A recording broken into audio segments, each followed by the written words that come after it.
10% پہ بھی ایگری نہیں کرتے، 15% پہ بھی ایگری نہیں کرتے، کیونکہ یہ جو کہہ رہے ہیں 10% بہت زیادہ کم تھا وفاق کی نسبت، اور 15% وہ تھا کہ جس کی جو 2-3 منتھ تو ملتا، اس کے بعد اگر گورنمنٹ نہ دیتی تو پھر کچھ نہیں تو کر سکتے۔ انہوں نے کہا کہ نہیں، ہم نے 25% ہی لینا ہے، لیکن چلیں اس پہ ہم کمپرومائز کر لیتے ہیں۔ ساتھ ان میں نے تیسری شرط میں یہ رکھا تھا کہ یہ ہم آپ کو 1 جون سے دیں گے۔ تو انہوں نے کہا کہ ہم یہ آپ کی 1 جون والی بات کو ایگری کر لیتے ہیں، اپنے لوگوں کو اس پہ کنونس کر لیں گے، سمجھا لیں گے، لیکن 25% ہی ملنا چاہیے۔ یہ نہیں ہے کہ لیڈران نے یہ میٹر چھوڑ دیا ہے، وہ 1 مارچ سے اس کی ایفرٹ نہیں کر رہے، ابھی بھی کوششیں یہی ہو رہی ہیں کہ 25% 1 مارچ سے ہی ملے، لیکن 1 جون سے تو کنفرم ہے، جس کی confirmation additional chief secretary doctor Iram صاحبہ نے بھی کی ہے۔ انہوں نے اپنے ٹویٹر اکاؤنٹ میں بھی یہ مینشن کیا، میں دائیں بائیں کہیں یہ آپ کو چلا بھی دوں گا، ان کا ٹویٹر میسج جو تھا، ٹویٹ کیا تھا جو انہوں نے۔ اور دوسرا انہوں نے ان کو وربلی بھی یہ کہا تھا کہ اپنے لوگوں کو جا کر یہ خوشخبری دے دیں آپ کے ہم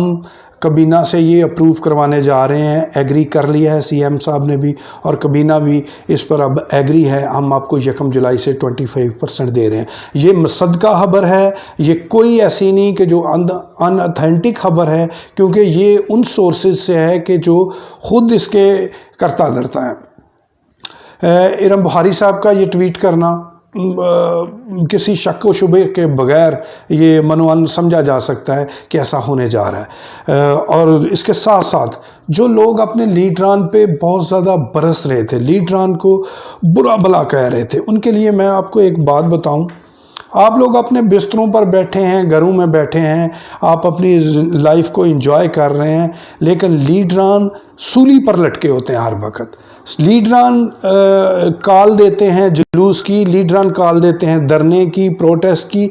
اور پھر ساری ذمہ داری ان پہ ہوتی ہے۔ جو لاہور کے لوگ ہیں وہ جانتے ہیں اس بات کو کہ آج سے 3-4 سال پہلے سیکریٹریٹ کے سامنے ایک دھرنا دیا تھا، اب مجھے وہ ڈپارٹمنٹ ایگزیکٹ یاد نہیں ہے وہ کون سا تھا۔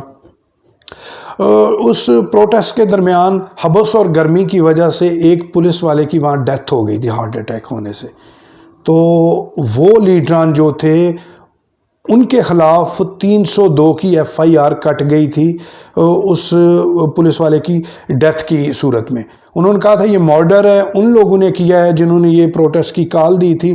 وہ بیچارے 3 سے 4 سال یہاں پر کیمپ جیل میں کھجل خراب ہوتے رہے ہیں، ان کا برا حال رہا ہے، پرسانے حال کوئی نہیں تھا، ان کی فیملیز ڈسٹرب تھیں، ان کا کیا بنا کسی کو کچھ نہیں پتا، عام لوگوں کو، لیکن جو لیڈران ہیں ان کو پتہ ہے۔ جب یہ کال دیتے ہیں تو اپنے کندھوں پر بہت زیادہ ان کے بوجھ بھی ہوتا ہے۔ اگر اس کال کے دوران کوئی انسیڈنٹ ہو جاتا ہے سوری معذرت چاہتا ہوں، اس دوران کوئی انسیڈنٹ، کوئی حادثہ ہو جاتا ہے تو اس کی تمام تر ذمہ داری ان کال دینے والوں کو ہوتی ہے، کال دینے والوں پر ہوتی ہے۔ اب لوگ یہ جو فورس کر رہے تھے دھرنا دیں، آپ پروٹیسٹ کریں، سڑکیں بلاک کر دیں، یہ کر دیں،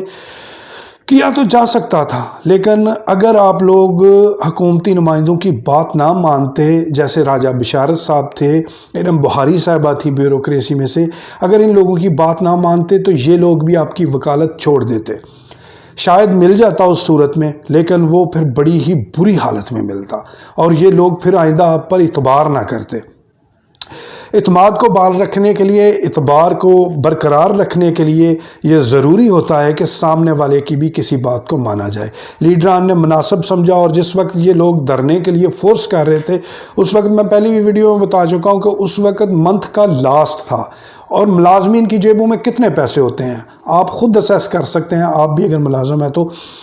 منتھ کے اینڈ میں ان کو بھوک کے لالے پڑے ہوتے ہیں، ان کے گھر کے حالات کو اتنے اچھے نہیں، مہنگائی نے واقعی بہت زیادہ مت مار دی ہوئی ہے لوگوں کی۔ اسی وجہ سے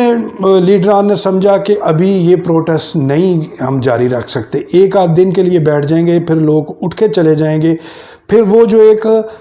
بنا ہوا ہے ماحول کہ یہ لوگ پروٹیسٹ میں دھرنے میں بیٹھ سکتے ہیں، وہ بھی غبارے سے ہوا نکل جائے گی۔ لیڈران نے بڑا اچھا فیصلہ کیا تھا، لیڈران بھرپور کمیٹڈ تھے، بھرپور فوکسڈ تھے اپنے معاملات میں، اور یہ انہی کی کاوش کی وجہ سے آج آپ یہ 25% الاؤنس لینے میں کامیاب ہوئے ہیں۔ ادروائز سیکٹری فنانس بالکل بھی دینے کے لیے تیار نہیں تھے، وہ سرے سے یہی کہہ رہے تھے کہ ہم نہ ہمارے پاس فنڈز ہیں اور نہ ہم اس طرح کی چیزوں کو ابھی بیئر کر سکتے ہیں۔ آپ لوگ معاملات کو سمجھا کیجئے، جو لوگ آگے فرنٹ لائن پہ ہوتے ہیں ان کے اپنے بڑے مسائل ہوتے ہیں، ان کے اپنے بڑے ایشوز ہوتے ہیں، ان کی بھی فیملیز ہیں، اپنی فیملیز کو چھوڑ چھاڑ کے آپ کے لیے نکلے ہوتے ہیں۔ تو خدا را ان چیزوں کو ذرا فوکس کیا کیجئے۔ ایک دم آپ کے جذبات کی یہ نہیں ہے کہ کوئی قدر نہیں ہے، آپ کے جذبات کی بھرپور قدر ہے، آپ کے جذبات کا احترام ہے۔ ظاہر ہے آپ کو تکلیف ہو رہی ہوتی ہے تو آپ اس طرح کے کمنٹس لکھتے ہیں، لیکن تھوڑا سا ان کو مارجن دے دیا کریں اپنے لیڈران کو کہ ان کو کوئی ایکسٹرا بینیفٹ مل جانا ہے۔ نیچے کمنٹس آ رہے ہوتے تھے، بک گئے، انہوں نے اپنے فائدے لے لیے، ہمارے مفادات کو پسے پردہ ڈال دیا۔ ایسا نہیں ہے۔ آپ تھوڑا سا اگر لینیٹ ویو رکھیں تو معاملات بہت اچھے ہو سکتے ہیں۔ لیڈران یہاں سے اسلام آباد وفاق میں جاتے ہیں یا کہیں اور جاتے ہیں دوسرے اضلاع میں، تو کوئی ان کو فنڈ جنریٹ کر کے نہیں دے رہا ہوتا، وہ اپنی جیب سے جاتے ہیں۔ اور کس لیے جاتے ہیں؟ آپ لوگوں کے لیے۔ آپ کی صرف ہمدردی ہونے چاہیے، آپ کی صرف کمٹمنٹ چاہیے جو بیک اینڈ پہ ان کی کمر کے پیچھے کھڑی نظر آئے۔ خدا را ان چیزوں کو سمجھیے، نہ لیڈران برے ہیں اور نہ آپ چونکہ وہ مہنگائی کے ہاتھوں، وہ بھی سمجھتے ہیں کہ آپ مہنگائی کے ہاتھوں اس طرح پسے ہوئے ہیں، اس وجہ سے آپ کے تھوڑے جذباتی بیانات آ جاتے ہیں، لیکن ماحول کو سمجھ کر آگے چلا کریں۔ اسی کے ساتھ اجازت دیجیے، ملتے ہیں کسی اور ویڈیو میں، لیکن جانے سے پہلے خدا را آپ سے ایک التماس ہے، گزارش ہے کہ آپ کے لیے بھرپور طریقے سے ویڈیو تیار کی جاتی ہے، آپ کے مطالبات سے کمیٹڈ رہا جاتا ہے۔ آپ سے صرف ایک ہوتی ہے کہ آپ چینل کو سبسکرائب ضرور کیا کیجئے اور اس کو شیئر بھی کیا کیجئے، کیونکہ آپ جتنا شیئر کریں گے آپ کے مطالبات اتنے ہائی لائٹ ہوں گے۔ اور اس کو لائک چاہیں تو کریں، نہ چاہیں تو نہ کریں، اس کا نہیں کہتا، لیکن شیئر کیجئے، ویڈیو کو مکمل دیکھا کیجئے۔ اسی کے ساتھ اجازت دیجیے، اللہ حافظ۔